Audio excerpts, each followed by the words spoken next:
Hi, and welcome to the first of the new look We Need Heroes podcast. Yes, we've had a small rebrand. We now have awesome new title sequences and a change up in the format here, in an attempt to not kill me with overwork. So this is what we are proposing. Each episode we will now focus on one TV show or movie that we've recently watched and need to talk about in detail. So there will be spoilers. And we'll break each episode up into the following areas of discussion. The good, obviously what we loved about the show or the movie. The bad, what didn't work for us and why, and the what the actual fuck. The moment the screen made us scream, what the fuck? And remember, this isn't necessarily a negative exclamation of profanity. It can be positive as well, just like in the first film we're going to review today, which is Ryan Cooglers' Sinners. I'm your host Neil, and today I'm joined all the way from sunny Florida by Mr. Jose Lopez. How's it going, Jose? Doing well. These movies are fresh in my mind, and I'm excited to talk. But where are David and Marie, some of you might ask? Well, don't worry, we haven't erased them from history by sending them back to 1955 to make sure their parents fall in love. It's just that we can't all see everything all the time. Well, except me. So, to get a slightly more stable release slate of episodes, sometimes there will be 4 of us, sometimes 3, sometimes just the 2 of us. Currently planned, we have our Sinners episode, which we're going to do right in a minute once I stop titting on. But then, I know soon me and Jose will be going to be covering Warfare. Me and Marie are going to be talking Daredevil Born Again. And I know in the upcoming months, we're definitely going to be talking Andor Season 2, The Last of Us Season 2, and The Thunderbolts, to name but a few. Right, with the podmin out of the way, Jose, I have one question for you. Are you ready to sin? Oh, yeah. So yes, today we are going to be talking Ryan Coogler's Sinners, a film that was kind of on everyone's radar because, well, it's Ryan Coogler's new film. And it stars long-term collaborator Michael B. Jordan as twin brothers Smoke and Stack. They are World War I veterans returning home to Mississippi after years working for the mob in Chicago. Their plan is to open their own Duke joint and open with a big party, but with entertainment provided by their young cousin Little Sammy, played superbly by Miles Caton, making his film debut. And as we had spoiled in all the trailers, a group of vampires led by Jack O'Connell's Remick turn up to spoil the party. At the party, our other key characters of note in the film are Haley Steinfeld's Mary, who is Stack's ex-girlfriend, and Wunmi Masako as Annie, Smoke's ex. James Lawson plays Pearline, a woman who catches Sammy's eye, Omar Benson Miller as Cornbread the Bouncer, and Delroy Lindo's Delta Slim, a legendary local musician who the twins persuade to play their opening night. And on paper, this very much looks like a slightly different twist on From Dusk Till Dawn. And as much as I love that film, I think this film could be better. Let's get into it. There will be full spoilers from this point out. Spoilers? Where we're going, there are nothing but spoilers. Jose, initial thoughts? I waited to tell you this, but I like this movie, but not a lot. Mm-hmm. You liked, but didn't love. Correct. It's a step above It's Fine, because I respect Ryan Coogler and all that he put in. Because let me preface everything I say with, I am not the target demographic for this movie.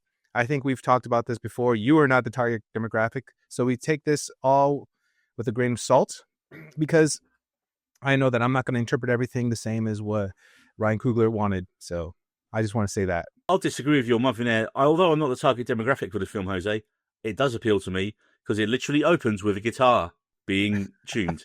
I think that you are kind of a demographic in the sense that there's 2 main aspects to this film: music and the African-American community.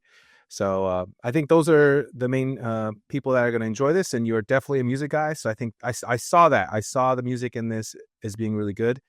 But again, I'm not a music guy, so that's kind of where I fell short on the film. I'm going to have to force you to say what you like about it, though, coming up, Jose, because in our new layout of the podcast, the first thing we're going to talk about is the good. And for me, the first thing in the film is the music. Yes, Ludwig Göransson should clear his mantle now for his second Oscar, unless Trent Reznor in 9 Inch Nails' Tron Ares has anything to say, which it probably could. It's going to be a hell of a battle at the end of the year if that soundtrack lives up to the hype as well.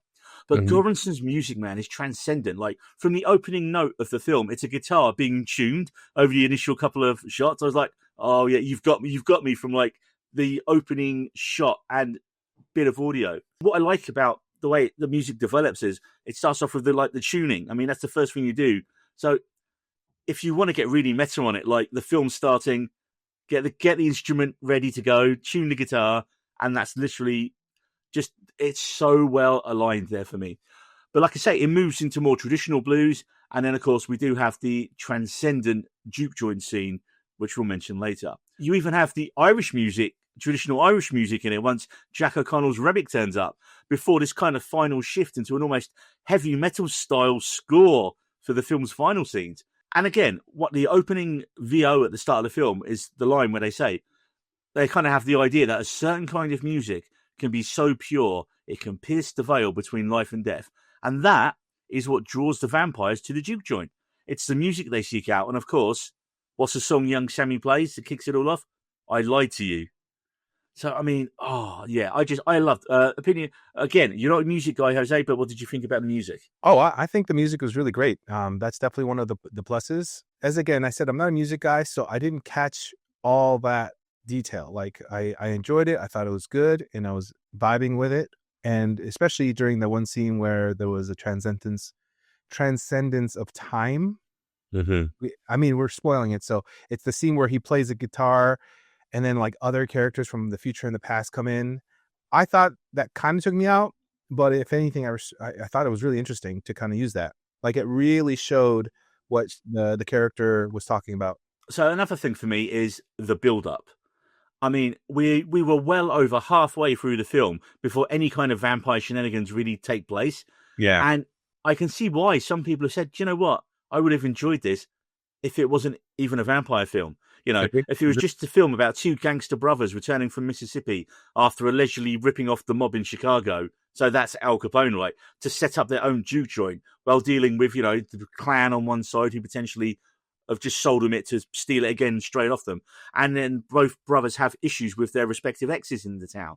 I mean, that's a series. That's a series I would watch and absolutely enjoy, right? I think there's very clever ways that the whole allegory of the vampire works so well with what Coogler's going to do. But I got to say as well, the initial jump scares in the church right at the very start, those quick frames, holy fuck. Yes. Yes. The sharpness of the edits was so, like, it was like a frame or two. It was really good. Yeah. That really got me. Like, I'm not a jump scare fan, but the moments here were pretty good. Well, because you weren't expecting it. Totally. It was right at the very start of the film. You know, you've got something in a church and you've got the guy in a church. So you're like, okay, well, but then you get quick flashes of what he's gone through. And I was like, oh. Yeah. That's probably one of the few ways that I think it's okay to kind of start at the end. So talking of performances, obviously, Michael B. Jordan as the twins, Smoke and Stack. And what I like, again, there's really clear differences between the performances. You know, Smoke's the more relaxed and chilled and calculating one, and Stack is the much more quick to anger guy. It's very obvious straight away who's who when you're doing it. And you almost kind of forget that it is him playing both performances in a way. I kind of, you drop into the film kind of consumes you into its world, and you're like, okay, yeah, that's Smoke and Stack. That's two different characters. Michael B. Jordan is honestly a great actor. He had subtleties, and even just the wardrobe choices are really nice. Yeah, I think if Marie was here, she'd definitely be talking to us about the costume design and period production design in this film, which again is absolutely spot on. Yeah.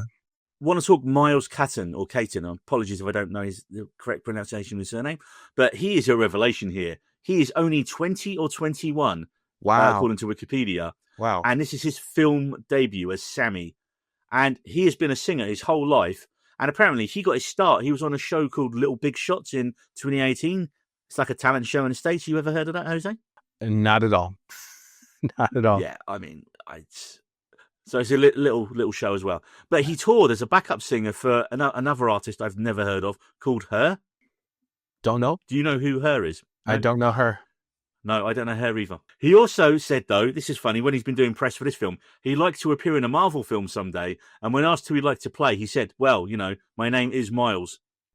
Hey. I mean, that's good casting. Feige, make it so. There you go. There's your new Miles Morales. I have to say his voice was amazingly deep. Almost like, I know it's his real voice, but it almost like seemed fake. I mean, and not in a bad way, but I'm just like, this is really, really interesting. Yeah, you didn't expect. I mean, when you find out how young he is as well, that's what surprised me. Yeah, and he's like, I mean, granted, like he's just a smaller framed guy, especially compared to Michael B. Jordan. And to hear that deep richness, I was like, wow, okay, that's a nice surprise.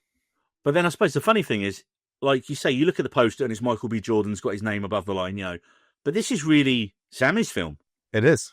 It's his character's journey is the main crux of the film. It's his coming of age. It's the choice he's continuously getting told throughout the film. You need to give up your music because it's evil. It's going to draw the devil. Firstly by his preacher father, but then later on by Smoke, who's telling him, no, look, go home. This life isn't for you. And he, as it gets to the end of the film, he has to make that decision. I mean, yeah, what a this kid's going to be a star, man. If this is his first role, geez, man. And do you know if he's actually playing? Is he a real musician with the guitar experience? I think he is. Yeah, I think he learned, because I know he's definitely like a musician in terms of singing for his whole life.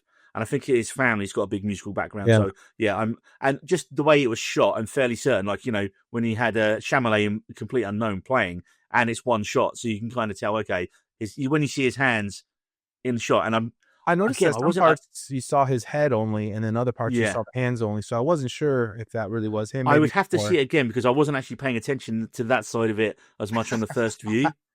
I was into it, man.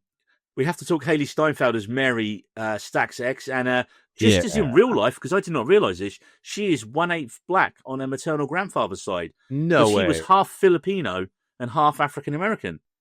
Wow. And so they actually so it's cool. I'm guessing, like, when they were chatting about ideas, they wrote that into the script. Yeah. That's really interesting because I was like, oh, that's a cool way for the character to be put in. But a way for like her to be accepted by the community in the film. Yeah, that's a really interesting aspect. Because, I mean, I'm sure there's a lot of mixed generations going on back then because, we're humans. We like who we like. And then, they're going to have children. So, yeah, that's really interesting that they incorporated the real life aspect of that. And for her character, it legitimizes why she's accepted by all the other characters. She grew up with them all. She knows them all. She was part of that. Her mum pretty much helped raise the twins. Yeah. So, that was a really nice touch, I thought. And Jack O'Connell's Remick. He's such a good actor, Jack O'Connell. He's been in so many things. And you kind of recognize him and go, what have I seen him in? And, that's exactly where I was. Because I don't know him very well. I just see his face and I'm like, I've seen this face before. He is kind of the main villain in Vampire. I love that he does that typical vampire thing of he uses the truth to try and sway the patrons of the bar to becoming vampires. Mm-hmm. He offers them immortality. He offers them freedom and escape from racism. And he also tellingly tells the twins that Hogwood, the man who sold the joint to them, is actually head of the local clan. Yeah. Because the two people he turned straight away are, I think they're related to him. So it's really clever how he uses, that Hogwood is planning to come in the morning and just kill them all and take the meal back. So it's really clever how he uses the truth to try and manipulate them into what he wants. I mean, it's still slavery, no matter what Remick says, because again, the vampire who sired them, surely, he's their new master. So you've kind of got the slave owner allegories as well on the surface and a bit deeper there as well. Yeah, it did seem like he had control to some degree, because how would you switch someone's opinions so quickly?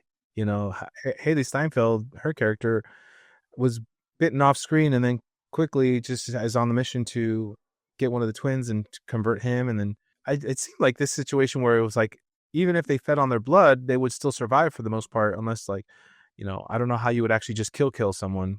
I do want to talk as well, Wunmi Masako, who I think most people probably know from Loki.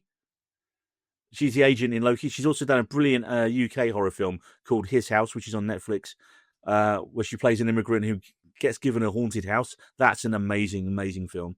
And she plays Smoke's estranged wife, and she's a cook. And as we learn throughout the story, that they had a young daughter that died young, but she also has this belief in the occult.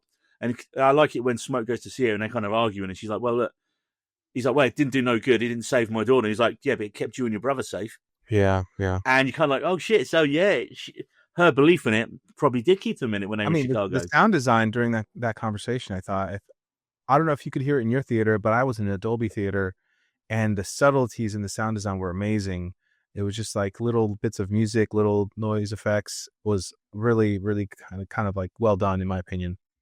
I didn't catch that in my one. Just a standard theater for this, unfortunately for me. I would say, if anything, Dolby I would suggest go to a theater with a really good sound to watch this movie. Oh, if I had the choice nearby, I would absolutely go and see it in the best theater possible. But moving on with Annie's character, she's also the first one to twig what is going on with the vampires, and it's brilliant because it leads us to that really comedic scene where Cornbread, who's just been turned, keeps asking to be invited in, and they're like, You've been coming in and out all day. What did you tell us to come in? And she's like, wait a minute. She spots it. Yeah, she just spots it. The sex scene she has with Smoke as well. Mhm. It was very interesting to kind of see.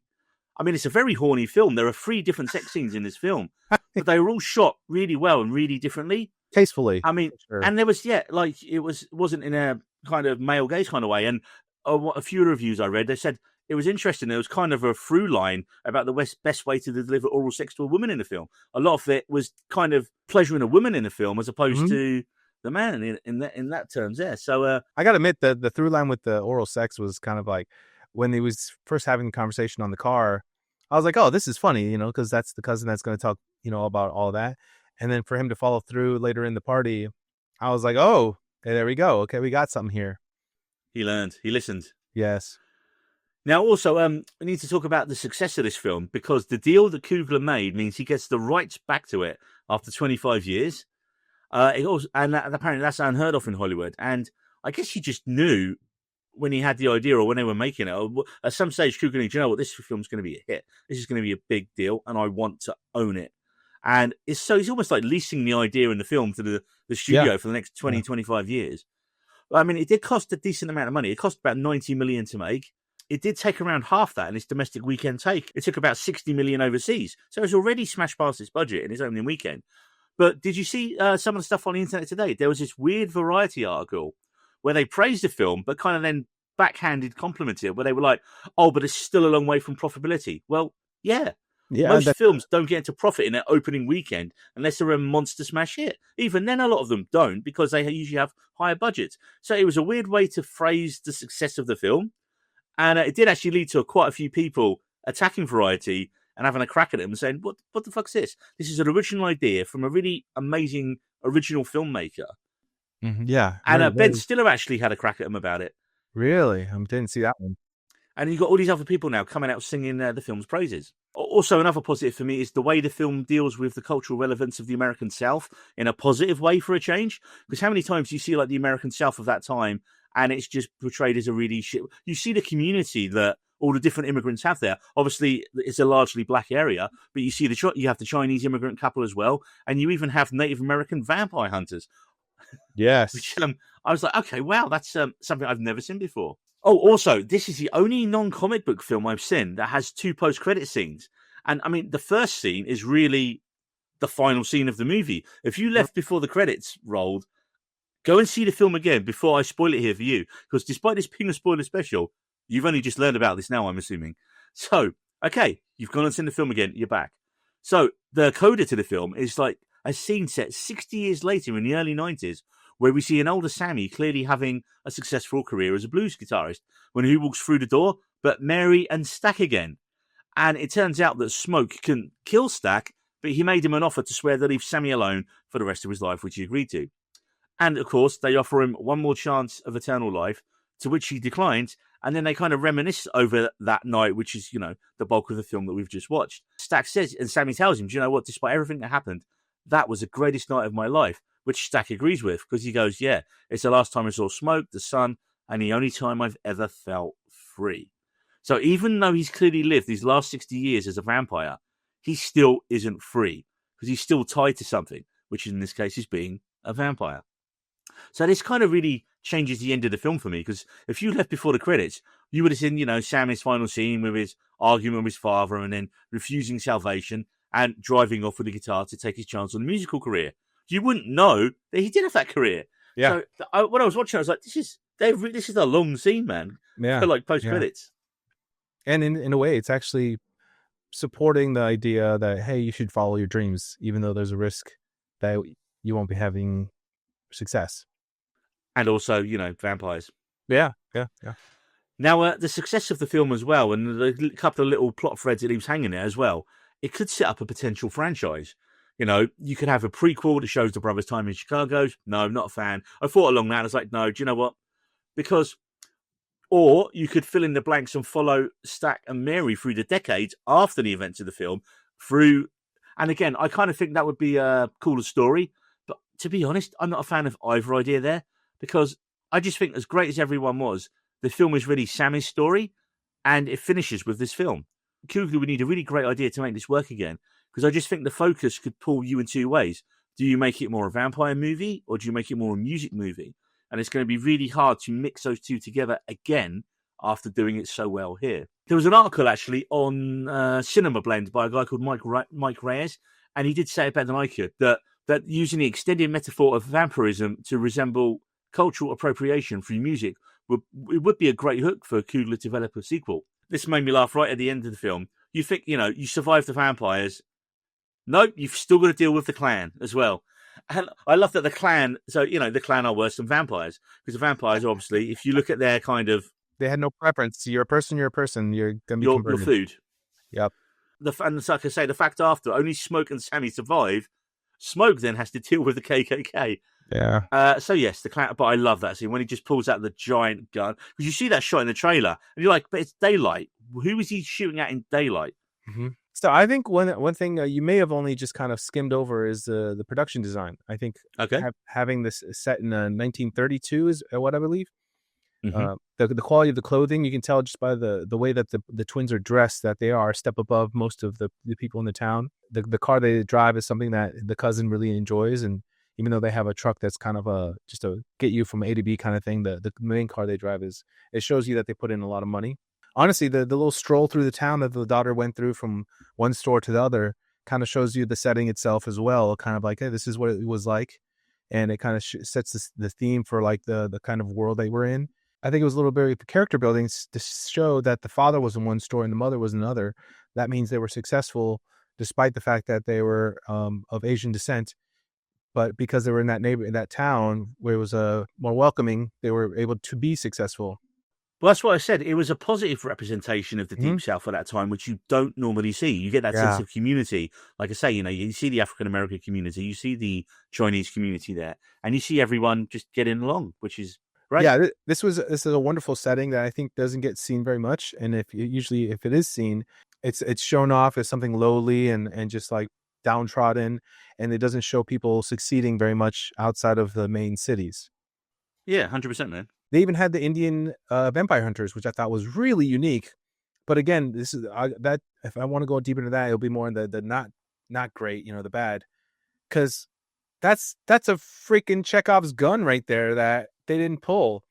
But anyways, I just like that they had it, and I was like, that's such a unique take on things. Because Chekhov's vampire hunter. Yeah, and I think that having those characters, I wanted to see more, because there's different aspects to these people that are a great introduction.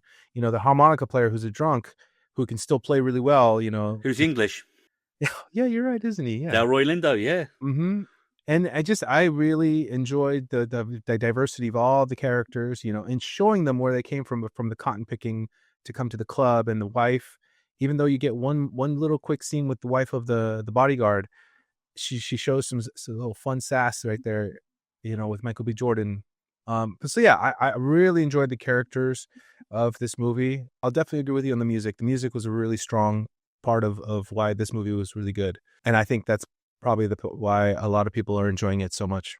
Yeah, I mean, that is my listen to in the car go-to soundtrack at the moment, which is bad because I'm going to see 2 gigs next week, and I really should be listening to those set lists to know what the songs I'm going to hear. So this brings us on to the bad, and I think, Mr. Lopez, you're going to have more bad takes on it than I do. So, what is your main problem with the film? Why do you hate it so much? What's wrong with you? I'm going to go with we didn't go into the characters as much as I'd like. Again, I'm going to start off with the Indian vampire hunters. That is such a great concept right there. Like, I understand that they were fearful of the vampire when the night came. I would have rather almost even had them die than just walking off the screen. Yeah, but they were smart. Yeah, but we're going to chase a vampire up until sunset and then give up. I think there was an opportunity lost there where the vampire hunters could have tried to catch the vampire. Like, okay, maybe we have to lose the woman. Maybe we fight the woman and shoot her and then go inside, and then we realize there's 2 vampires now instead of 1. I think that was an opportunity to really show the vampire's full strength. Maybe the entire group of the Indian vampire hunters gets killed, but that's a better lore because that way, Is it though? Because it doesn't make them look great. If they were chasing it, they warned people, and then they left because they were smart. But I mean, they were alive still. The vampire's a strong villain, and I think that's a great way to set up the villain. But what I will agree with you on, though, why did we needed to know more about them? Why did they know about the vampires? I mean, it seems like a token thing. Oh yeah, Native Americans, they're in tune with this, that, they know all the stuff. But we needed more. Yes, definitely needed more with them. Here's my biggest gripe actually is the pacing in terms of they did this all in one day. They bought the land, they bought the property, they went to town, they decorated, and all of that in less than 12 hours. I'm a wedding photographer. I know how long it takes to set things up. There's no way that could have been done in one day. I feel like you're being very picky there, Jose. Oh yeah, I am very much nitpicking this movie because again, this is a good movie. It's not a bad movie, but I'm setting Ryan Coogler up for a higher bar because I think this would have been smarter if it would have been over a course of maybe 3 days. You arrive, you buy the piece of land one day, and then you also establish the clan and the owner of the land. I think even leading up to that a little bit more. I'm asking for a lot here. I'll be honest. You're asking for a miniseries, Jose. That's what you're asking for. Actually, you're right. I am asking, and that's why I think this is. It was a good story. Like that's on the good side. But I think that the pacing in a movie setting wasn't where I enjoyed it, or could have enjoyed it the most. Okay, well, I'm going to start with then the ending or the beginning. Yeah, actually, sorry. Yeah, I'm actually going to start with the ending being the beginning at the end, if that makes sense. I am not a fan of this trope where you start at the end because you know then where the film is going to be headed. Yeah. Like I said, and I know most filmmakers, they'll do that brief scene, then the film will start, and most audiences will forget it. But we watch a lot of stuff. We're not going to forget, Jose. We know that kid is going to end up there at his dad's thing with a scar on his face and his guitar smashed to pieces at the end of the film. So again, that means he's going to survive. Yep. And that kind of takes you out of it a little bit because you're kind of like, okay, it lessens the jeopardy because we know Sammy's going to survive. He could have been turned. I was thinking that. I think, but then could he walk into the church? Because again, it depends on the rules of vampires, depending on when you go. And actually, the only time I like it is when it turns out to be the scene is in the middle of the movie. So when you catch up to it, you're like, oh, we still got more to go. And I like it. I like it when they do that better. I think what drags you in at the start of those quick flashes, you're like, Yeah. It's like 3 bullets hitting you in the face. We're going to have an agreement with this part, is setting the rules of the vampires. Let's start with the invitations. So I liked it because he was played for comedy with Cornbread trying to get back in again.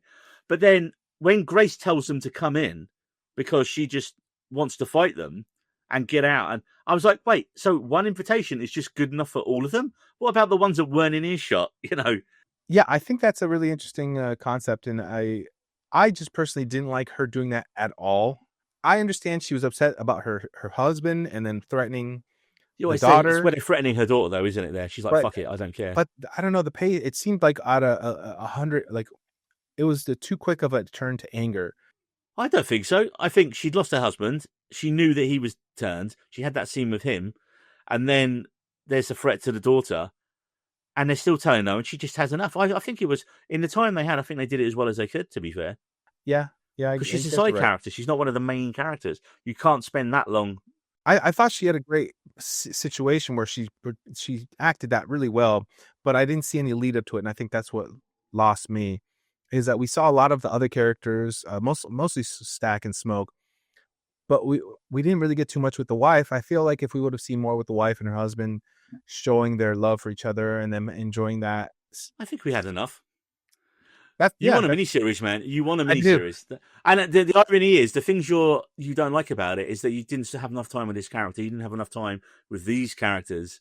You wanted more explanation of that. It means it's a really well-written film because your complaint is you wanted to see more of these characters and these situations and scenes. So that's good. It's a good bad thing. Having said that, are vampires fucking stupid? Because again, similar to Nosferatu, spoilers for Nosferatu, when you become a vampire, do you just suddenly forget how to tell the time? Because this lot do, and I could even understand that at a push if they'd addressed it, that the newly turned vampires didn't understand the rules of being a vampire, and therefore, when the sun comes up, they need to get the fuck out of there and get to home. Even if they would have said a line, like a throwaway line, like, oh, we have to hurry, the sun's coming up soon. Yeah. I mean, that's one thing where it's like, does he control them? Does he just influence them? I know they share memories. which was new. And like the Yeah. red eye, kind of like the red demon eyes, that was a new thing. I should have said that's something I did like, because that was a nice little touch to add your own lore. But it doesn't really explain. It doesn't even show them biting most people. It just shows them eating them. Is it just a quick bite that turns people, or is it just like? We definitely could have done with more explanations of that, because it Mhm. seems a bit zombie-like in how they're created. So you get bit and you'll turn. Some take a while, some are fairly quick. I mean, when Haley Steinfeld's Mary goes outside and gets bit, It's pretty that quick. seems very quick. I mean, Yeah. we don't know how long has passed from her going out to coming back in again, because Yeah. we cut away. But that seems almost instant. Whereas when she attacks Stack, It takes a little while. Yeah. it takes, well, we think he's dead. And then but again, that was rumored in the trailer, because you go, that's not your brother in there, and you hear the banging on the door. In other movies, vampire, for those who aren't fully aware, that to be turned, not only do you have to have your blood sucked, but you have to be fed the blood of the vampire or a vampire, so that way that gets into you. It would have been better to show them turning people on purpose instead of just biting them and having them pop up. Because how do you stop your food from becoming your ally? It's like, Yeah, I saw another comment online where someone had said the same thing. Like, if they turn as quickly as zombies, why wouldn't there be just vampires everywhere? Like, Mhm. there's no way Yeah. you could stop it if the people turn that quickly. One other thing I did have a slight problem with was it during the main attack. I felt it got a little bit too busy in terms of the camera work and editing. Like, you see that giant horde of vampires coming, and I was like, there's not many of them left. Surely they're going to be overrun. And it looks like they're being overrun. Exactly. Yet somehow they survive. Well, two of them survive and get out. But Well, they survived longer than they should have, but being swarmed by a group of people who have been turned. Like, this is definitely one of the things that I don't like in terms of when they were prepping, they were mentioning, oh, the silver, we don't know if that'll kill them, but it'll slow them down. But I'm like, they don't even really take the time to show close-ups of the bullets affecting them. They just go down, but they don't, and then they get back up. And then they don't set the parameters of what actually works on these vampires and what doesn't. And then they have 5 people stand off. I mean, I'll be honest, the Asian woman, her death was fucking awesome. Like stabbing her husband while burning alive and then showing them both get crispy. I gotta give that scene really, really good props. But I mean, just in general though, it's like the old man who sacrificed himself, but for what reason? He got them to stop and then attack him on the stage, but then why did no one else go follow the rest of them up the stairs? they also don't really kind of establish how in control each person is as a vampire. Because Yeah. obviously you have to face off with Smoke and Stack, and it looks like he's killed him. But then we find out in the epilogue that neither of them, like, he let him go. The ending where they defeat the main guy, Remick, I wanted Sammy to use the guitar handle to kill Remick, but then instead it's Michael B. Jordan's Smoke. And I'm like, there was no way that guy left the barn, got through the crowd, and then just surprised him in the water. Like, there's no way he snuck Do you think up it on should have him been like that. Sammy doing it? Yeah, I saving thought himself. it was gonna 100% be Sammy stabbing him in the heart with the guitar handle, because you see him reaching for it in the water, and I'm like, what the hell just happened? Like, I get they want Smoke to be the guy, but that just didn't make sense. They didn't set that Do you up. know, I was thinking with the water they might do at some point, because he's the preacher's son. I wonder if he could bless it and make it holy water. Oh my god, that is such a lost opportunity right there. Like, he could have. Like, I really like the garlic water thing. That was pretty cool too. Yeah. But they didn't show. They should have shown Stack The with effects of it. scars. Like, But when all this started happening, you didn't really see the effects because he was moving too fast. yeah, And I get that that's a stylistic choice, but again, I still loved it, man. Like, this is not the only other thing I kind of want to take to task, and it's not really to do with the film. It's some of the reviews where I've seen reviews call the music in this film jazz. okay. It is not. It is the blues, right? The blues Oh. is steeped in the deep South amongst African Americans from the late 1800s, and the blues also has a strong link back to Africa. The Coogler explores it. It's important because, I mean, one of the touchstones in plot for me is you have the legend of Robert Johnson. Do you remember this guy, Jose? No idea. No idea. So he was this blues guitarist, and if you ever heard in like popular culture the idea of, oh, you make a deal with the devil down at the crossroads. I know of a song that's very similar to that. Yeah, it's called Crossroads by Robert Johnson. No. The guy. No, I know the song is. Devil went down to Georgia. It's a very different song. Yeah, but again, it's all very similar. Like, and devil, and the idea is he repeatedly sold his soul to the devil at the crossroads to have musical success. And so, right there, that's Sammy's story, right? Mm-hmm. His father's warning him about the things. They reckon the guitar is evil and all this kind of stuff. And it's the devil's music. And of course, it is the music that draws Remick to them because he wants Sammy and he wants to turn Sammy and have their music. I'm not quite sure what would happen, where the story would have gone if they'd succeeded and turned Sammy with a guitar, but they just left everyone alone and have a little jam in the woods. I think he was just eating more people. That's all. Probably it is. just eating more people. Less interesting story. I think you've called it where I'm nitpicking, and I want the movie to be elevated into a miniseries, but that's kind of where I'm at right there. All right. Well, this brings us on to our first ever What the Fuck section.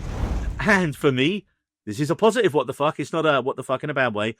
Sammy's musical performance on the Juke Joint opening night that blends the past, the present, and the future of music together. Coogler and Goranson absolutely meld rock and roll. They meld rap, Asian music, tribal music, and even DJs with the blues. And It's such an audacious swing. The only scene I think I've seen in the last couple of years that has a similar kind of sheer balls in it is the ending sequence of Damien Chazelle's Babylon, which I'm not going to say if you haven't seen it, but it does something very similar that plays with form and time, and you're just like, holy fuck, that's amazing. And just like that, this Juke Joint scene for me is transcendent. It makes you... I was sitting there just going, is he going to do what I think he's definitely doing what I think he's doing. This is fucking genius. And it's that scene for me that elevates this to a masterpiece, Jose. A masterpiece. Everything works in this scene. And it just blew my mind, because when I realized what he was doing, the fact it becomes this kind of musical fever dream where they're literally dancing in a fiery hell. I mean, the building is in flames around them. And again, the connotations with the devil, the story, the evilness of music. And it's this scene, this song, that draws Remick to them. Loved it. Your thoughts? I agree. It was one of those things where at first you're like, I don't know, but then you let it just marinate and then just let it sink into your brain. You're like, okay, that was a fucking badass scene right there. And with the vampire just watching at the end, just with the building on fire. Oh, that was so good. That was so good. And I'll be honest, my what the fuck, which is also like a minor what the fuck in a positive way, was the utter filth that came out of Haley Steinfeld's mouth. I had to steal it from you, Neil. I had to say it. Figuratively and literally should probably go in this section as well. As we said earlier off pod, she is definitely casting off the Disney image she once had. Oh, man. So this brings us to, is it a recommendation for you, Jose? I'll say yes. Just generally yes. It's a recommendation. Like you even had to think. Of course it's a yes for me. It's a yes. 100% yes, a recommendation. In fact, I'm probably going to go and see this again in the cinema this weekend as well. Nice. See it with good audio. For me, no question, it is the best film I've seen this year. It transcends its genre of just being a vampire film, and it has so much to say about the indigenous culture and music, be it African American, Native American, Asian, Irish folk. This film blends all of this together into a cinematic stew of rich flavors. And look, as a working class English white guy, I am sure there are many, many, many themes and deep dives into the experience of the characters being black in the Deep South at a time that I am completely missing.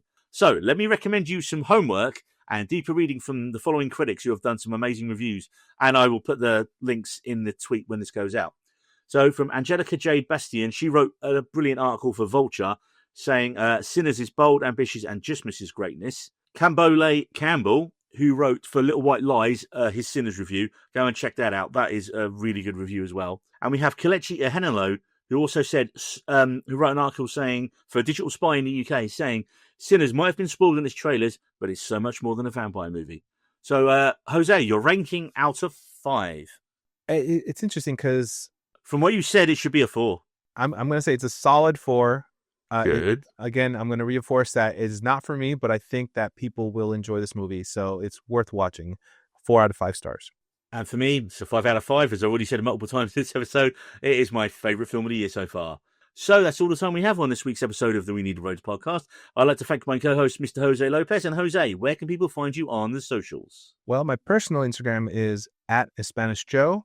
And for those of you who don't know, I'm a photographer professionally, so you can find my photography Instagram at Jose Lopez Photos.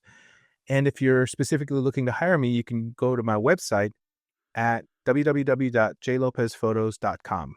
And you can find me at Needy Roads on Twitter, Neil Gregory78 on Instagram, and Fred. Big shout out to Fred. I am loving Fred at the minute. The algorithm is just great for showing you, if you watch a film like Sinners, for example, and you go, I like Sinners, and then like a lot of other posts about Sinners, all your feed will be for the next couple of days is posts about Sinners. And it's just such a great way to get a view of what people are saying in the moment about a new film or show as it comes out. And also, I'm on Blue Sky at NeilG78. And for more We Need to Reload shenanigans, you can find us on Spotify and also on YouTube, where you'll find our full library of previous episodes. And if you like what you've heard, hit subscribe, because also we upload lots of short-form instant reviews on there now and trailer reaction vids on our channel. Don't forget to leave a comment. Let us know what you thought of Sinners. Is it your film of the year, or is it just a good 4-star film, as Jose said? Will you not shut up about it like me at the moment? Let us know, and we'll read the best comments out on a future episode. Don't forget to click that bell icon and give us a subscribe. And make sure to join us next time as we fire up the flux capacitor and dive into more cinematic chaos. Till next time. We Needed Roads.